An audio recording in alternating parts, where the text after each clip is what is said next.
Okay. Thank you, everyone, for coming to my session this afternoon.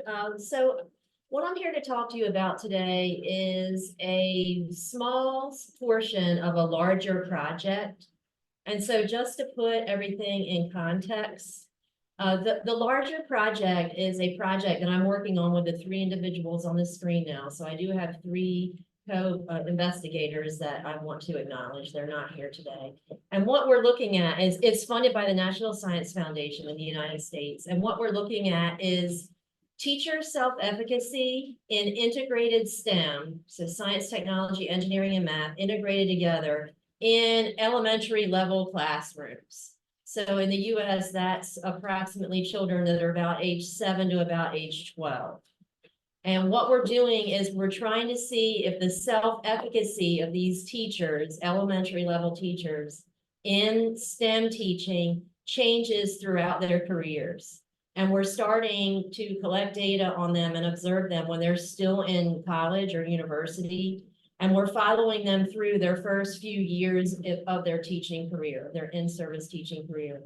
And we're looking for what might trigger dips in their self-efficacy or major increases in their self-efficacy, and how does that change over time, and how does their self-efficacy affect their classroom behavior. So if you're interested in that, I do have copies of the first paper that we published on that. We're in year 2 now of a 5-year grant. So we're just starting, but I do have some preliminary data. If it's of interest to you, I can share it with you later.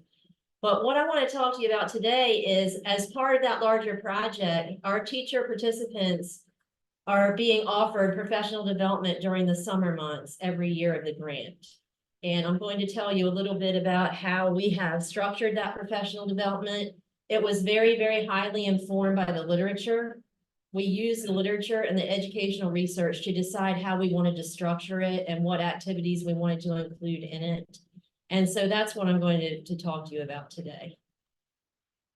So the first thing I want to do is basically tell you the purpose, why we structured it the way we did. Why are we doing it this way? I mentioned we heavily relied on the literature for that. And then after I go through a few slides of the why and the purpose and why we decided to structure it the way we did, then I'm going to tell you a little bit about what we actually did with the participants during our first iteration of this last summer. So purpose. We know from the research that the elementary school years are a very pivotal time for science, technology, engineering, and mathematics learning for students. They're starting to conceptually engage in things like science practices, processes, skills that they're learning. And they're moving more from, in the earlier grades, what I'll call curiosity and just wonderment and awareness of science, to more advanced reasoning as they're moving through their grades and their schooling. And we know that elementary STEM pedagogical techniques have been shown to significantly increase things like student learning outcomes if they're done correctly, improving science literacy, and just bringing value to our global citizenship. So we took our approach to our online professional development to do 2 things. And then there's a lot of subsets off of that. But the 2 things that we were really focusing on heavily were promoting evidence-based pedagogical strategies that would support teacher content knowledge. We wanted the teacher participants to walk away with more content knowledge in STEM than they came to us with at the beginning of the professional development. And the second thing we wanted to concentrate on was pedagogical content knowledge. So instructional practices that the teachers could use that would adequately address real world instructional needs across all the multiple contexts of STEM. So all the acronyms, science, technology, engineering, and math. And for our purposes, what we decided was that an online format would be more efficient for us. It would be more affordable and more sustainable. We have a rather large country. I'll get into a little bit more of the details about how we set it up in a moment. So we did choose an online format. And we also heavily relied on Desimone's 5 features for professional development. If you're not familiar with their work, the 5 features that they published, they thought were the most influential in teacher PD were content focus, active learning, coherence, duration, and collective participation. In a few moments, I'll tell you how we addressed all those. But we also further built on that model, and we added more. We added innovation and experimentation for the participants. We gave them time to put some of their new skills into practice with one another. We tried to do a lot of scaffolding of the development of the instructional practices that we included. And we also heavily focused on culturally relevant pedagogy and also women and minorities in STEM. So we were trying to include a lot of resources that would support teacher practice. And our thinking was this PD structure would allow for the in-service educators that are part of our project to serve as coaches or mentors to the younger pre-service teachers who are still in their teacher preparation programs. And those younger students who are still in their pre-service programs would have a nice chance to be part of a professional learning community before they started their teaching careers.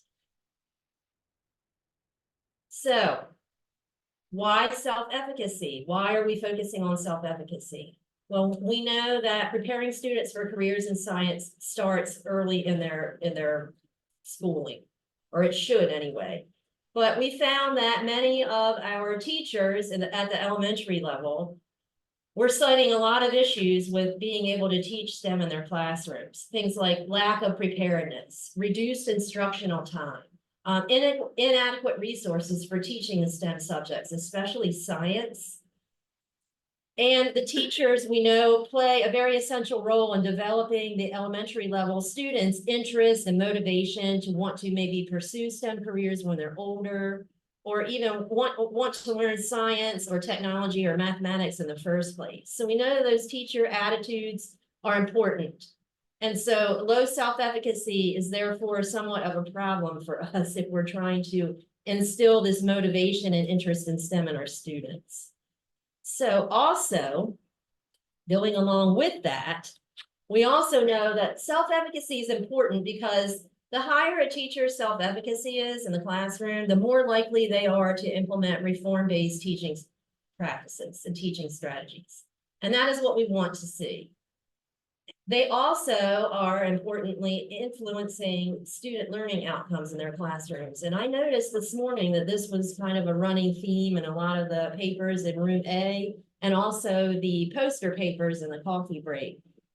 So a teacher's self-efficacy is going to influence how they behave in a classroom, and then their behavior can influence student learning outcomes. So again, it benefits everyone if we have teachers with a higher self-efficacy. So that is the concentration of our professional development and our larger grant project as a whole, is to try to find ways to boost the teaching competence of the teachers, especially at the elementary level. Some other things that we gleaned from the literature that we tried to include were making the activities during the professional development very participatory and interactive, so that the participants had time to discuss things with one another.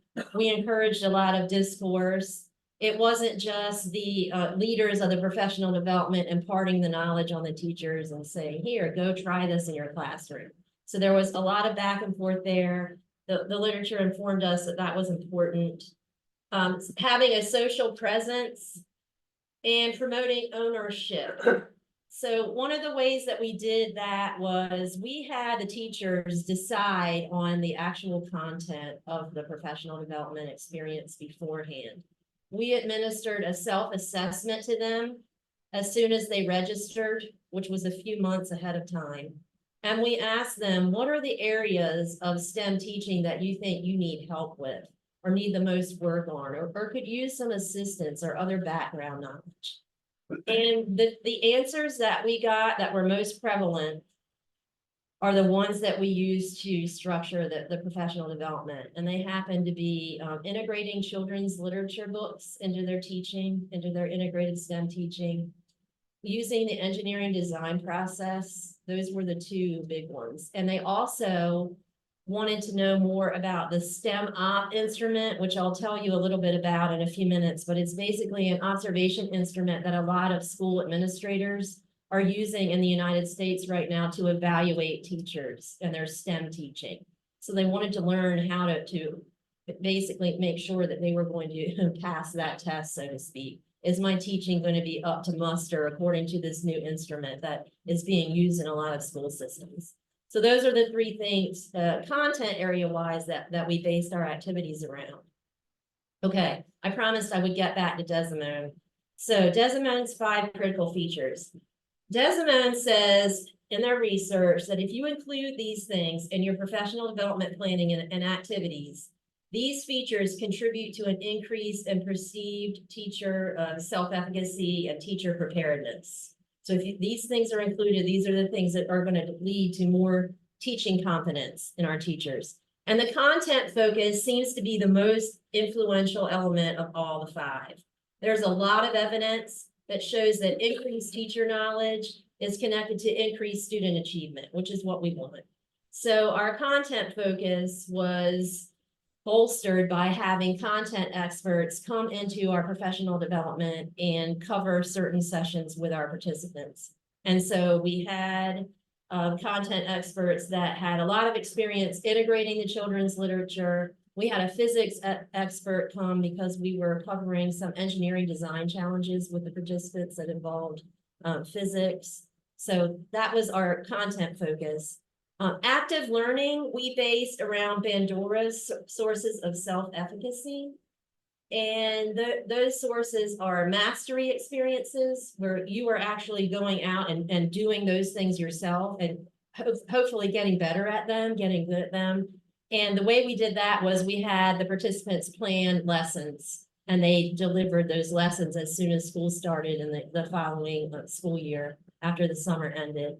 Vicarious experiences. So that would be maybe you don't feel very confident about doing some skill. So you watch somebody else who has a lot more experience than you. So you're kind of getting that training vicariously. And the way we did that was we had them look at videos of teachers delivering STEM lessons in the classroom and saw how those teachers were handling those tasks. There is also verbal persuasion. And according to Bandura, that works because if I tell you, hey, you delivered that lesson really well today, and you're a very good teacher. I saw you did this, this, and this, and those are the things that we've been working on. And kudos to you for doing it that way. That's verbal persuasion. And we handled that by having the participants peer review one another, teaching and looking at each other's lessons and giving feedback. Coherence, we used by interweaving those 3 themes throughout all the activities that we did: children's literature integration, engineering design process, and the observation instrument. Duration, I'll get to in a moment. I have another slide that covers that in a little bit. And we fostered collective participation through the strategic use of our online breakout rooms. We had a lot of collaborative activities that we did with the participants. They had the peer feedback. And even when we were meeting asynchronously, the website had a discussion board so they could still engage in discourse with one another and learn from one another and also encourage each other throughout the PD process. One last key feature that we gleaned from the literature was the importance of good facilitation. So the facilitator apparently makes all the difference. And so we had our experts that were coming into our PD that weren't part of the research project group take a very short training, online facilitator training that was based at one of our universities. And we had them go through that process before they joined us online. All right, so duration, I promised I would come back to that. How many hours? We looked at the literature for this. This is one that we struggle with. How long should we keep these teachers engaged with this professional development? It's very difficult in the US to get teachers to commit to much over the summer because that's their vacation. School's out. That they're not under contract at their schools. In order to get teachers to participate in anything that you might want to do with them, payment is a must. You have to give them some kind of stipend. And enticing them with food is also good, but online, we couldn't really do that. So we were trying to figure out how much could we get out of them and still have them be active participants. So the literature, it was all over the place, the literature was. There were PDs with as many as 65 contact hours, as few as 11, that were still reporting positive results. We looked at a meta-analysis of all sorts of PD experiences, and we found that through that meta-analysis, it looked like about 15 hours was somewhere around the golden area that we wanted to be. 15 hours seemed to be about right for us, where we would still be able to get positive results out of the participants, not too long, not too short. There were barriers, like I mentioned. Summer is family time in the US, vacations, people travel. So what we ended up deciding to do was a professional development that took place over 3 days, 3 contact hours each day, and there was 1 asynchronous day in between. So for 2 of the days, we were meeting with them for 3 hours and we were all online at the same time. And then the day in between was a longer day, but they were meeting asynchronously via our website, our professional development website. And they were working on things independently of us all being together. So now I'm at the fun part where I'm going to tell you a little bit about what we actually did with the participants. What were the activities? So one of the things we did with them was we were trying to get them to think about STEM careers in a more broad context. So we call this a brain dump. Basically, they went on Google Jamboard and they tried to name at the very beginning of the professional development as many STEM related careers as they could think of. Here's an example from one of the participants. And then we had them do this again at the end of the professional development. And we were looking for patterns, what's represented, what careers are not represented well. And we found at the beginning of the workshop, they were naming very common STEM related careers, like a computer programmer or an engineer. At the end of the workshop, over the end of the 3 days, they were able to name a much more broad variety of STEM related careers.